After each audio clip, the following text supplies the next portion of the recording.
Hello hi good morning. ഇന്ന് ഞങ്ങൾ കൊല്ലത്ത് ചടയമംഗലം എന്ന സ്ഥലത്ത് സ്ഥിതി ചെയ്യുന്ന ജടായുപ്പാറ കാണാൻ പോയിട്ടോ. ഇത് കൊല്ലത്ത് നിന്ന് ഒരു 35 കിലോമീറ്ററും ട്രിവാൻഡ്രത്ത് നിന്നും ഒരു 50 കിലോമീറ്ററുമാണ് ഇതിൻ്റെ ദൂരം.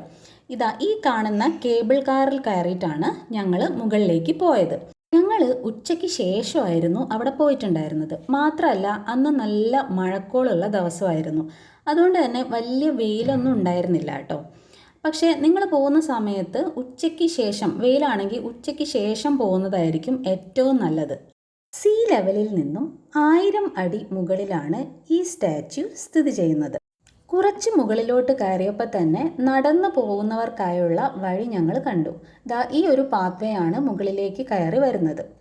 മുകളിലെത്തി ഭയങ്കര ഒരു ആംബിയൻസ് ഉള്ള സ്ഥലമാണിത്. നല്ല ക്ലീൻ ആൻഡ് ക്ലിയർ ആയിരുന്നു ഇവിടെ.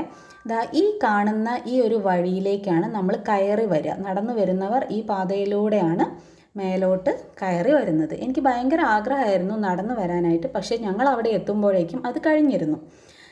ഈ കാണുന്ന ഗാലറിയിലാണ് അവിടെ എന്തെങ്കിലും കൾച്ചറൽ പ്രോഗ്രാംസ് ഒക്കെ ഉണ്ടാവുന്ന സമയത്ത് പ്രോഗ്രാം അവതരിപ്പിക്കുന്നത്. ഈ ഒരു സ്റ്റേജിലായിരിക്കും അത് ഉണ്ടാവുക. ഈ ഒരു ഗാലറിയിൽ ഇരുന്നിട്ടാണ് ഈ ഒരു ജടായുവിൻ്റെ മുറിയാത്ത ഈ ഒരു ചിറക് നമുക്ക് കാണാൻ പറ്റുക. ഇത് ബാക്ക് സൈഡിലാണ് വരുന്നത്. പിന്നെ ഈ ഒരു ഗാലറിയിൽ നിന്നുകൊണ്ട് തന്നെ നമുക്ക് താഴോട്ട് നോക്കുമ്പോൾ നല്ല ഒരു വ്യൂ ആണ് നമുക്ക് കാണാൻ പറ്റുക.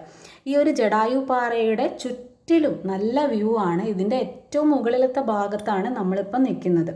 എനിക്കിവിടെ നിന്ന് വരാനേ തോന്നുന്നുണ്ടായിരുന്നില്ല. അത്രയ്ക്ക് ബ്യൂട്ടിഫുൾ ആയിരുന്നു ഈ ഒരു സ്ഥലം. ഈ ഫോണിൽ കാണുന്ന പോലെയൊന്നുമല്ല, അതിലും ഭയങ്കര ബ്യൂട്ടിഫുള്ളാണ് ഈ സ്ഥലം. എനിക്കെന്ന് പറഞ്ഞാൽ ഭയങ്കര ഇഷ്ടമാണ് ഇതുപോലത്തെ സ്ഥലങ്ങളിലൊക്കെ പോകാനായിട്ട്. പിന്നെ ഇവിടുത്തെ ഒരു പ്രത്യേകത എന്ന് പറഞ്ഞാൽ നല്ല ക്ലീൻ ആൻഡ് ക്ലിയർ ആണ്. എന്തൊരു വൃത്തിയാണെന്നറിയോ ഇവിടെ. മാത്രമല്ല നമ്മൾ താഴത്തു തന്നെ ഫുഡൊന്നും മേലോട്ട് അലൗഡ് അല്ല, പ്ലാസ്റ്റിക് ഒന്നും അലൗഡ് അല്ല. ഈ ഒരു സ്ഥലത്താണ് ശ്രീരാമൻ്റെ ഈ ഒരു ക്ഷേത്രം ഉള്ളത്.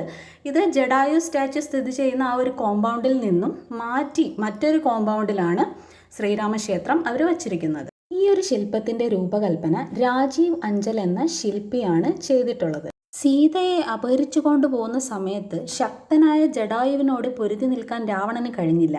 ഒടുവിൽ തൻ്റെ ചന്ദ്രഹാസം എന്ന അദ്ഭുത വാളുകൊണ്ട് രാവണൻ ജടായുവിൻ്റെ ചിറക് അരിഞ്ഞു വീഴ്ത്തുകയായിരുന്നു ഉണ്ടായിരുന്നത്. ചിറകറ്റ ജടായു താഴേക്ക് വന്നു വീണത് ഈ പാറമുകളിലായിരുന്നു എന്നാണ് ഐതിഹ്യം. ഒടുവിൽ രാമലക്ഷ്മണന്മാർ ഇവിടെ എത്തുകയും വിവരമറിയുകയും ചെയ്തു. ജടായു അന്ന് ദാഹം തീർത്ത ചെറിയ കുളം പിന്നീട് ഒരിക്കലും വറ്റിയിട്ടില്ല. ശ്രീരാമചന്ദ്രൻ്റെ പാദമുദ്രയും വറ്റാത്ത കുളവും ഇവിടെയുള്ള ക്ഷേത്രാങ്കണത്തിൽ ഇപ്പോഴും സംരക്ഷിച്ചു പോരുന്നു. നമ്മൾ കേരളീയർക്ക് അഭിമാനിക്കാവുന്ന ഒരു ശില്പം തന്നെയാണിത്.